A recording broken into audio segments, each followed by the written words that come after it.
News 46. Local coverage you can count on.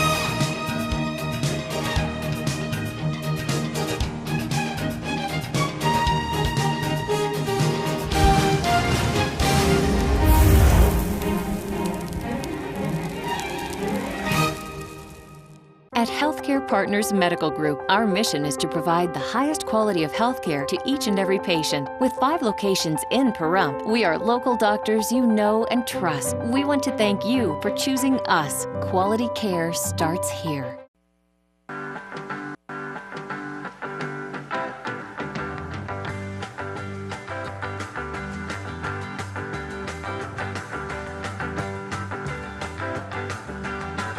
And welcome once again to Community Viewpoint. I'm John Pollock, your host, and no, this is not Maria Hurst.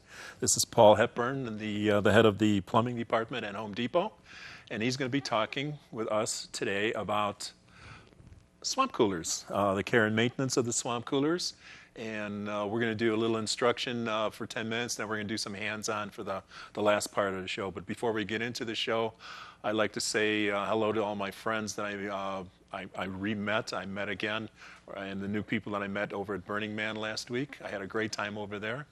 You don't get this insignia unless you went, so I went, and so I got one of those. So hi guys, you're watching on YouTube. Remember, we're on YouTube. So let's get back to the program. And Paul, who works at Home Depot, will be telling us the intricacies of a swamp cooler, what it's made out of, and what makes it, why we use it here, why it's more efficient than the regular electrical air conditioners. And what would you like to say about it? You want to give us the mechanics of it first? Or? It's like an air conditioner, but it is different. It's a very valuable tool, especially in the desert.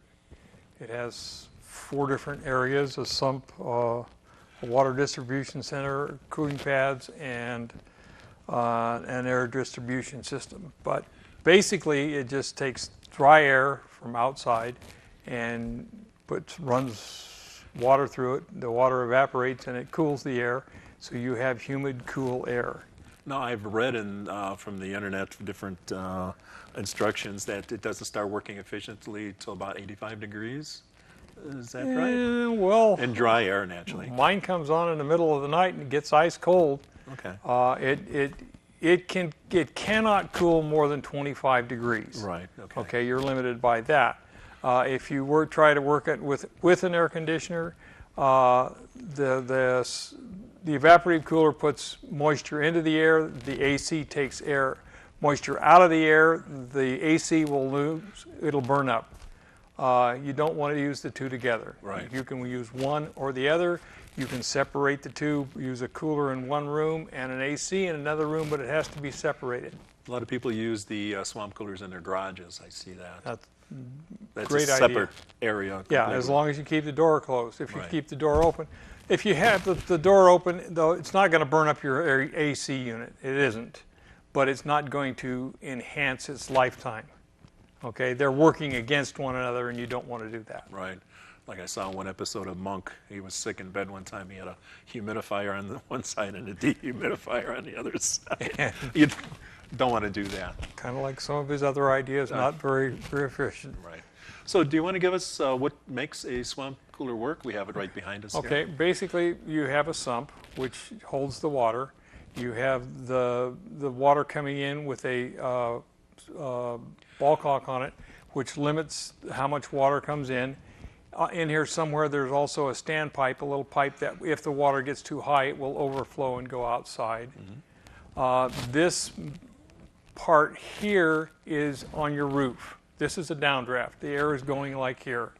This is on your roof. You have venting that goes into your house, and you have the controls that are inside your house. This is built into your home when you first build the home. Adding one of these is very problematic. It's not a simple way. Right. They have window units where the air will come out on the side, and those are very easy to install afterwards. Anyway, you have the sump, you have the pump over here, and it runs the water up to the spider. The spider is the distribution system that brings the water over to the pads here. Mm-hmm. And the pads, you notice the little V. There's a little trough there. It has teardrop holes in it that we need to keep clean, but it saturates the pad. Then you have the motor here, the air distribution center system. It pulls the air through the pads. It evaporates the water in the pads and cools the hot air outside and gives you cool air inside. That's basically the whole thing.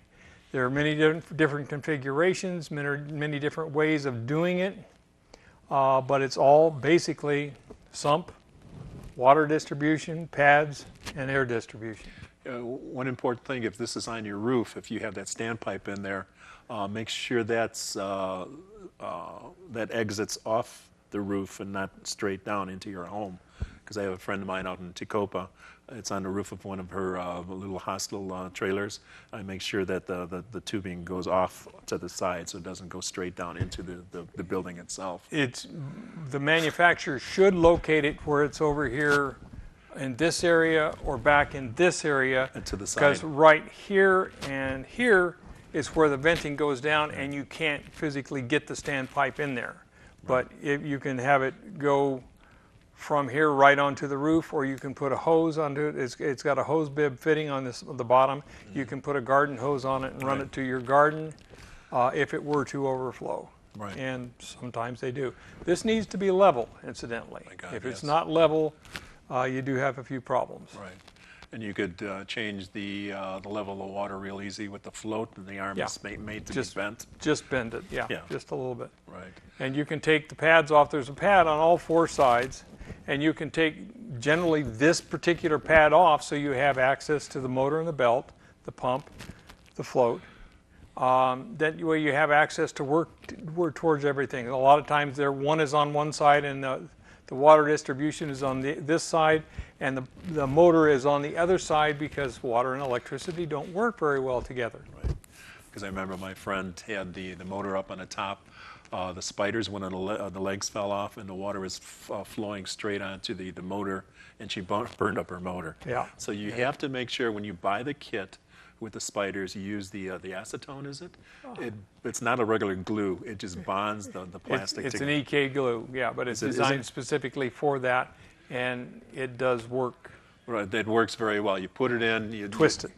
Yeah. When you put it in, twist it so they're all going down the same direction. Right. Up here, you have little hooks that you need to put them through, and a screw that goes from the top and keeps the spider in place. But you want it to be stationary, and you do not want it to leak. Right, because you will burn up a motor and possibly even more damage. Or than that. yeah, I mean you can start an electrical fire. Right. But in the next section, we'll show you how you can clean the spider. And they're also replaceable. And the pump itself has got a little basket on it. You have debris out. Little bugs and things like that get in there. That's one of the things I clean regularly because there's little openings in the basket, and they get bound up relatively easy with lime deposits, things like that. If you find that your cooler isn't cooling, then you've got one of two problems. Either your water supply was cut off in general, or the pump is not pumping for one reason or another. If the little basket is clogged and is trying to get water in there, but it can't, you will have plenty of water in the sump, but nothing in the pump, and you won't get any water to the cooler pads, and you'll be blowing hot air. Mm-hmm. All you need to do is look at it and find out. Generally, it's very simple to locate what the problem is, and usually simple to fix. Yeah, because I remember I had one problem with on the top there, in the spider, right where before it came up to the top, there was a bug that got caught up there, and I cleaned the spider legs out very well, and I reamed it coming up there also, and I just couldn't get it until I pulled the hose down, and there was the little legs of the bug that was stuck up there. That's where the restriction was. That was an oddity. That usually won't happen. Look for the simplest thing first. Usually it's going to be right down here, okay? If this is fine, if you've got your motor over here, take the hose loose, it just pulls loose, and squirt it back in this direction, away from the motor, and if you've got plenty of water there, then you know that the problem is inside your spider, and we'll show you later how you can clear that line.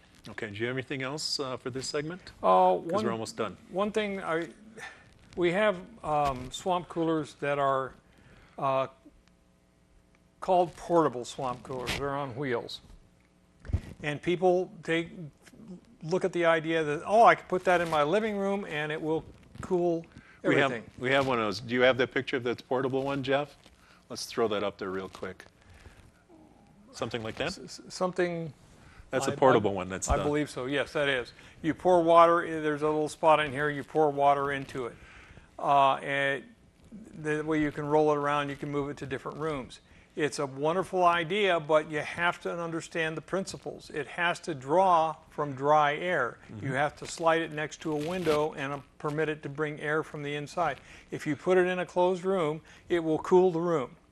And then the room will be humid and you will have a fan because it won't do anything. Right. You have to have a source of dry air, like by the window, and you only need to open the window just a couple of inches. That should be the opposite direction. And then on the opposite side of it, you have to have egress. You have to have, the air has to have a chance to go out. When you're using a unit similar to the one that was on the wall earlier, an in-house unit, a window unit that draws its air from the outside, the way you direct the coolness is open a window in the room that you're going to be occupying. You don't need to cool every room in a house. Right, right. You can put it, I use the family room when it gets to be really hot. I open a window in the bedroom when I go to bed and close the one in the family room. In June, I can leave both of them open and it cools both areas. Great, great. Let's go to the next segment because we're out of time for this one, and you'll see the dirty hands-on section we'll go on to next. So we'll see you on the other stage.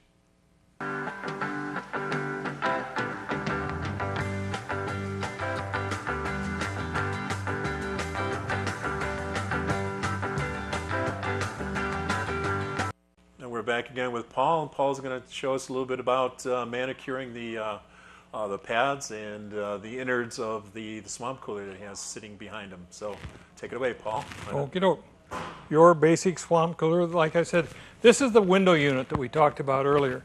This is the one that goes outside your house. It goes onto you build a stand for it, or you have chains that you can hang it from the window. This is outside the house. This part here and this part here goes inside.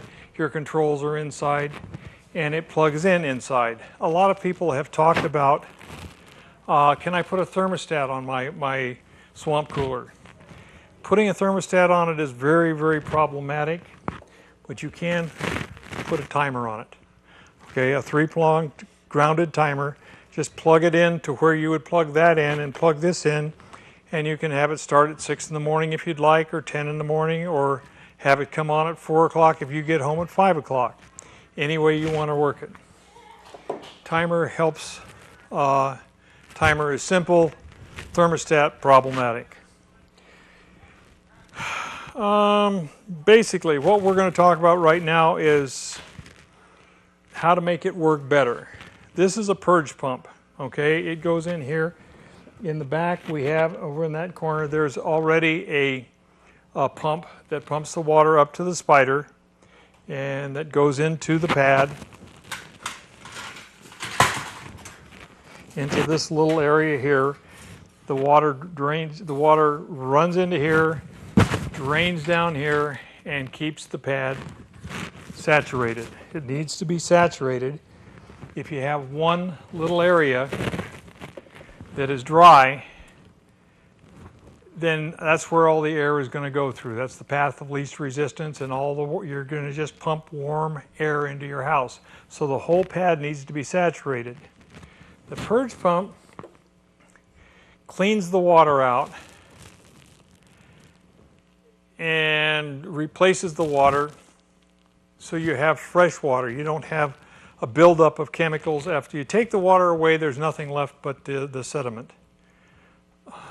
Most of us don't have the purge pump. We just have a little drain, like a tee-off tube. That's called a bleeder valve. The bleeder valve is a little T, tiny little thing here. Let me zoom in on that little baby. Okay. This goes into the line that goes from the pump up to the spider, and it has a line that you put a 1/4-inch line onto, and it drains out away from the house. You can run it to a bush, to a tree, to your water garden, and it drains all the time. Every time that it's pumping, 1 to 2% of your water is replaced. It's a very good, very inexpensive solution. The purge pump pumps all the water out for about 3 minutes every 8 hours and replaces all the water at once. This is $3, this is $50. There's a large difference. The purge pump is more effective, but the bleeder valve, you need to occasionally check it to see if it doesn't get clogged. Run a little toothpick in there. But it's a very effective tool. It will make a large difference in how your pads are when you have to clean them, how often you have to clean them, and how often you have to replace them. This is one thing that they have. It's called a scale eliminator. I'm not particularly fond of it, but a lot of people think it works quite well. You just throw it in the bottom, and it helps dissolve the calcium carbonate. This is a filter. There are many inline filters, but this is one that is put out, and it actually takes calcium out of the water, which is the goal, getting less calcium in your water. When we're on an ocean bed, and all the minerals that were in the ocean are in our soil, and they seep down into our water, and we get them back in here, we have hard water.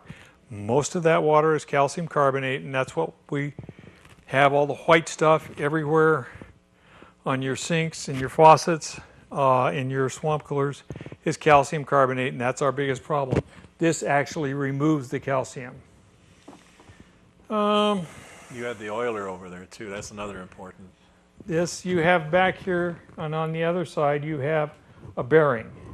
And this is called a zoom oiler. You can take the top off, put this in here, and you don't have to turn the oil upside down to try to get it into this tiny hole on the top. Just make sure you unplug the unit before you do that. That's a true statement. Yes, you do not want to have anything plugged in. But you put this in here and you squeeze, and it will push the oil all the way up through here into the unit.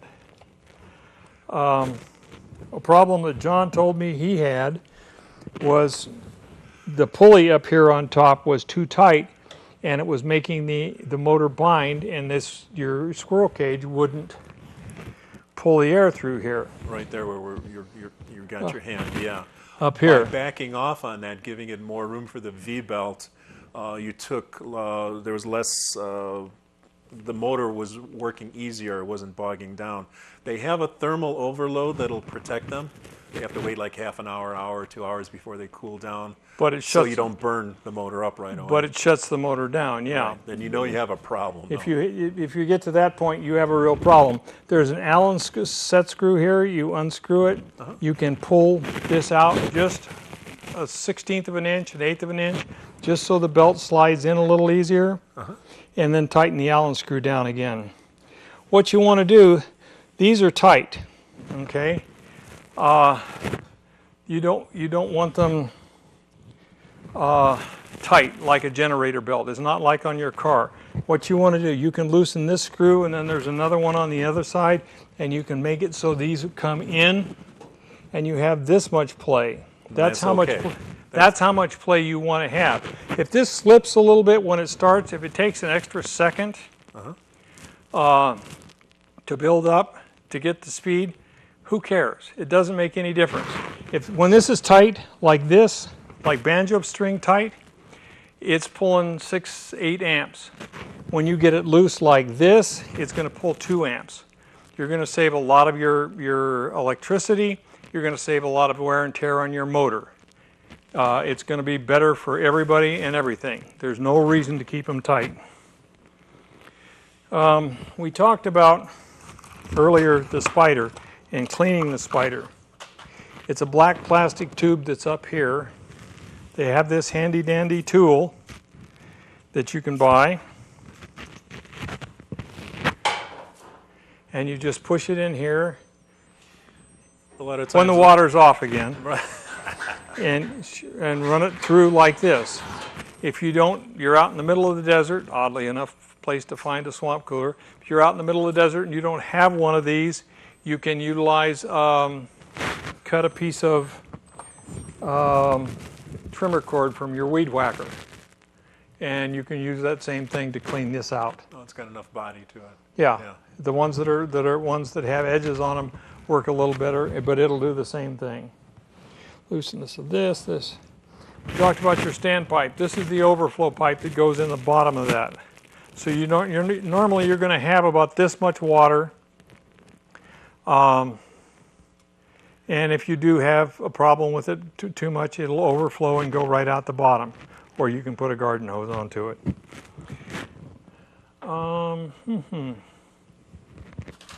What else do we have here?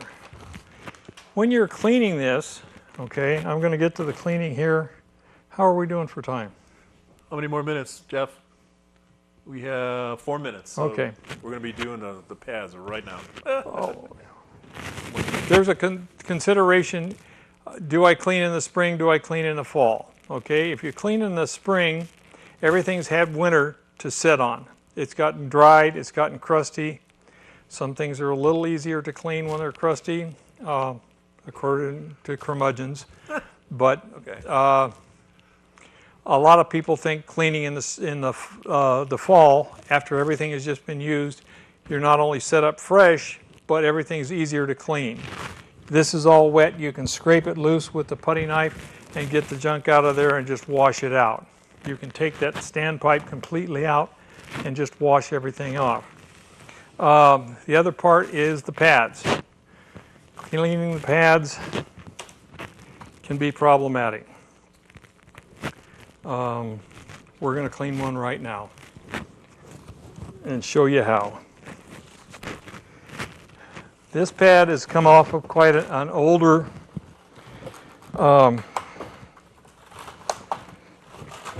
Unit? Okay. older swamp cooler, and it's in not the best shape. This is That's the Aspen this is filter the media? Aspen, Right. but this is crusty. Krusty, Okay, not Krusty the Clown. it is problematic Oh, Lord. Yeah. to get this out of here.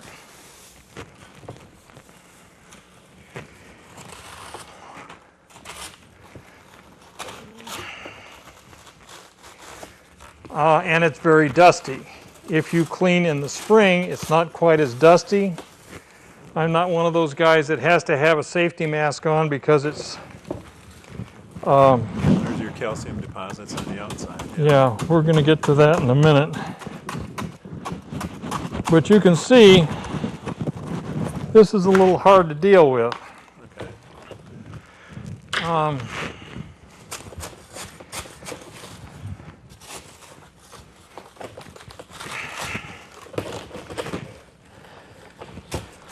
If I can get down to one section,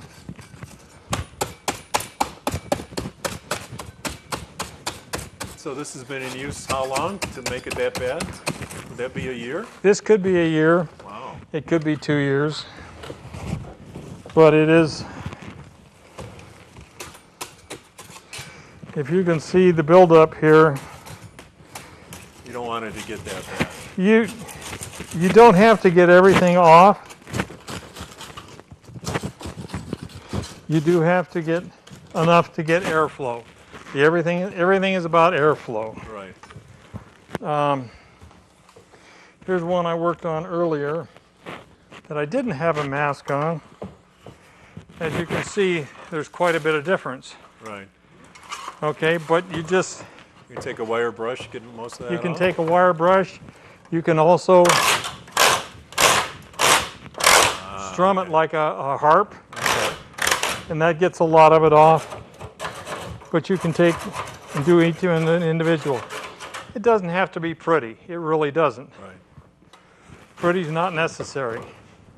If you were going to put a pad on this one, you want the pad to cover everything. So this is the trough where the water comes in. Right. The other thing you need to do is to clean these. There's a little notch in there for the little water. notch. You have to make sure that that is clean, each and every one of them. Right. Then you have to tuck this in here. And you want it a little bit larger than the...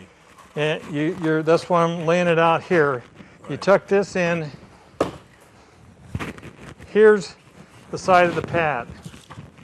So when you cut it, oh man, I think I'm watching Martha Stewart here. you cut over here. You cut an inch more. Okay. So you can get it in. Like, remember when I talked about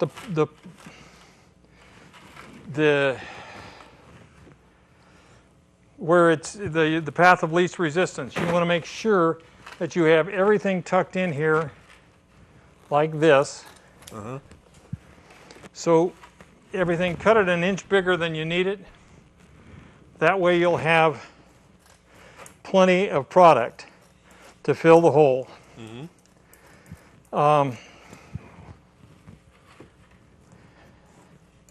I don't know if we'll get finished with this thing soon enough. Yeah, we got about a minute and a half. Okay. So, important thing is make it a little bit larger than Make it larger, and then you put your wire. hooks that we took out, the metal part, Right. you tuck them back inside. This one here, we talked about the purge pump earlier. This one has been in use in my house since June with a purge pump. That's all, You it can't looks like it's look, brand you new. can't see any difference, but you can see how flexible. But that's with a purge pump. This is with a Goodness. purge pump. Okay. But this is also a reminder that it's easier to do it in the fall when everything is soft. You can take this out much easier. This will come out as a unit. Just pull it up, pull it out, and take it out, and away you go. Hence the difference of the original one that we had, that you had to use a chisel and a crowbar to get out. Yeah. So once you put this back in, you've replaced your belt, replaced your motor.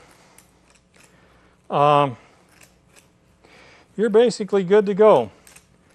If you replace the motor, you need to replace it with the same size or one a slightly bit larger.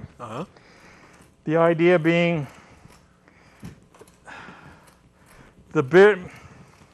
they give us